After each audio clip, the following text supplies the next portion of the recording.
ये चैनल केवल मनोरंजन के लिए है। हम किसी भी प्रकार के अंधविश्वास को बढ़ावा नहीं देते। रात लगभग 2:30 बजे की थी। बाहर मूसलाधार बारिश, आसमान काले बादलों से भरा हुआ और सोनापुर गांव गहरी नींद में डूबा था। लेकिन एक दरवाजे पर लगातार दस्तक हो रही थी। उस रात डॉक्टर शेखर प्रसाद जरा भी नहीं जानते थे कि जो उनके दरवाजे पर खड़ा है वो जिंदा नहीं है। जंगल के बीच एक पुरानी हवेली, जहां सालों से कोई नहीं रहता, लेकिन उस रात वहां एक लालटेन जल रही थी और यही राघव की सबसे बड़ी गलती बन गई।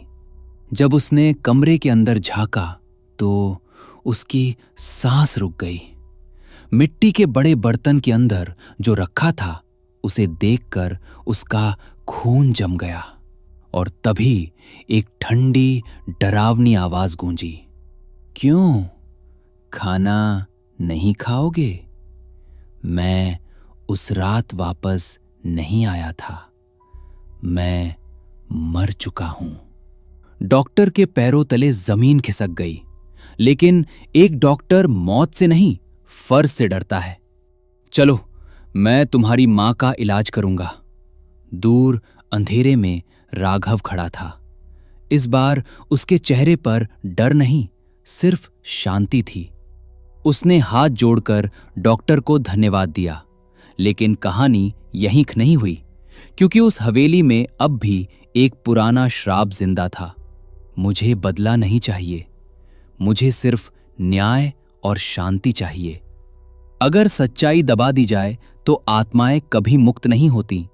और अगर आज भी बारिश वाली रात में उस जंगल से कोई गुजरता है तो कहते हैं हवेली के अंदर अब भी एक लालटेन जलती है। अगर आपको ये कहानी पसंद आई हो तो वीडियो को लाइक जरूर करें। और अगर आप ऐसी ही सच्ची और खौफनाक डरावनी कहानियां देखना चाहते हैं तो भूत जंक्शन को अभी सब्सक्राइब करें। बेल आइकन दबाना मत भूलिए, क्योंकि अगली कहानी शायद आपकी नींद हमेशा के लिए छीन ले। मिलते हैं अगली डरावनी कहानी में।